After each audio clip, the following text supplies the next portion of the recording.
Over the years, I've done left arm specialization phases, and I've even changed habits to the point that if I bring in groceries, I'm using my left arm. I brush my teeth with my left arm. I literally have changed a lot of what I do to my left arm. The discrepancy in strength gets magnified per set. The reason being is that the closer you get to failure, the more fatigued, of course, that muscle is going to be.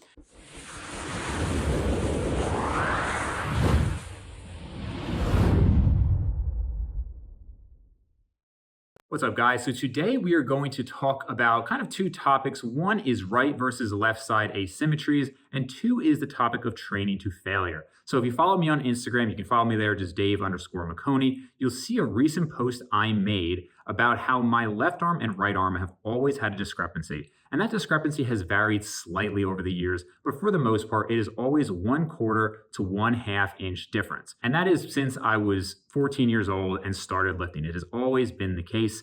I have some general asymmetries throughout my body. You know, my one lat attaches a little bit differently than my other lat. There's insertion differences, there's shape differences. And if you look at that picture, in fact, my left delt actually looks significantly more impressive with the rear delt, the way it kind of ties in there. So it is quite asymmetrical in certain poses, and most people have these asymmetries.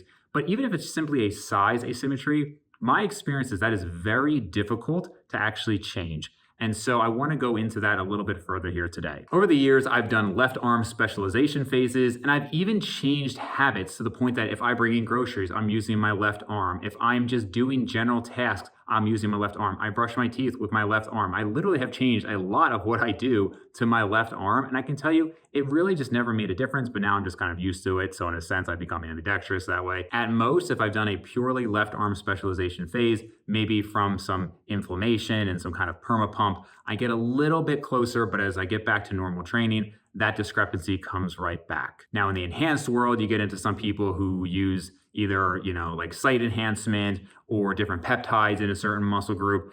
I can't really comment too much on that other than to say that obviously in the enhanced world, kind of everything goes. But I'm talking about in the natural lifting world, there's really not too much. I'm not saying you can't bring up weak body parts. That's not what I'm saying. I'm simply saying that if you have asymmetries, it is very hard to correct. Not that it's impossible, but I've not seen it done too much. And generally speaking, people grow relatively proportionally. Every once in a while, you do see a weak body part be brought up. But for the most part, if you look at somebody who maybe gained 30 pounds of muscle and then later they've gained 50 pounds of muscle, it is generally an overall bigger person, but the shape has not changed too dramatically, proportionally speaking. Now, one thing that I find very interesting and that I've thought about in the last year or two is that when you are trained, especially when I do like a rest pause type training, I always try to do, or I don't try, I do the same number of reps on my right side as my left side if I'm doing a unilateral movement. So for example, if I'm doing an incline curl, I make sure that I stop together, even though my right arm could keep going.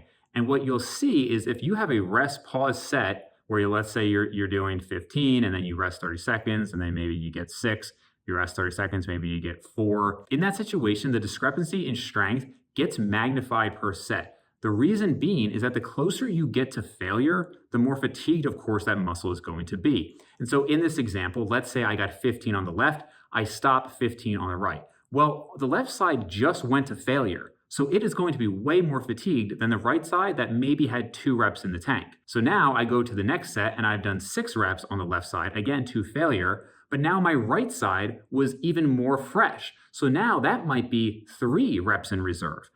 Again, I rest another 30 seconds, and then I go to the left side again to failure. 3rd set in a row to failure, I only get 4 reps. Now that right side, it does 4 reps, but it might only be 4 reps away from failure. And that legitimately is how it feels. It's way easier at that point. You do a single set at a time, you're not going to notice as much of a discrepancy. But my point being that over time of that rest pause set, it is getting greater and greater discrepancy from failure.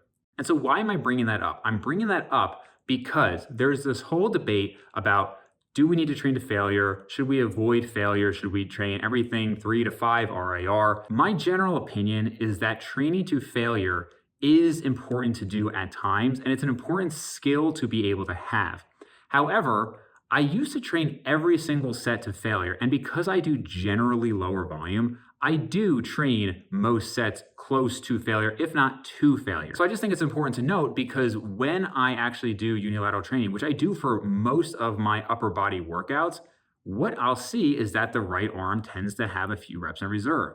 Despite that being the case, my arms have grown proportionally for the last decade. They've always had that 1/2 to 1/4 inch discrepancy. So you look at that and you say, well, hold on. Sure, the right arm is getting trained to failure on the bilateral movements, right? If I'm doing a barbell row or I'm doing a two-arm pull down, sure, they're both going to end up basically going to failure, even if I'm compensating a little bit more. But if that's our argument, to say, oh, well, it still gets some failure training, well, then what are we even talking about then? If almost all of my direct movements are unilateral, and therefore the right arm is constantly getting trained at a 2 to 3 RAR, and they're growing identically over a decade. This isn't a 6-week study. This is over decades or almost 2 decades of training. What does that really tell us? To me, it somewhat indicates like, hey, you know what? It's the sufficient volume. It's still hard training, but there have been thousands and thousands of sets over the years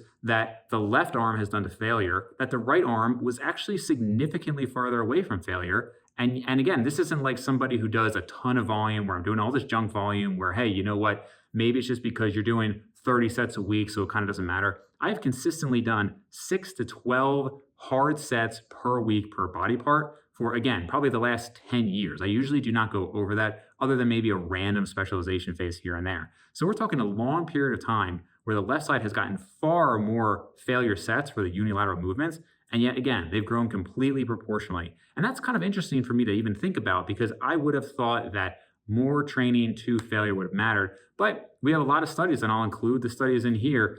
Some of them are higher quality than others, of course. Some of them are longer than others, of course. But most of the research really does not seem to conclude that failure training is better. The general consensus is, hey, the closer to failure you are, the more stimulative it is, but then of course there's a higher recovery needed after that. And so if you're going to be doing lower volume, the lower volume you do, the higher your intensity should be and the closer to failure you should go. I agree with those principles. I do. I'm just saying that it is a very interesting anecdote that I've thought of a couple of times. Like, hey, you know what? A lot of this time, my right side is really just not going to failure, and yet it grows all the same. Brian Borstein did an experiment last year. This was after I had done my unilateral calf experiment, where many of you may remember there was no difference after 3 years of not training my calves. I could maybe argue there was like 1/8 of an inch difference.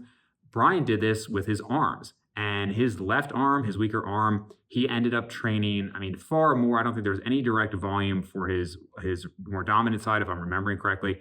Left side, tons and tons of volume.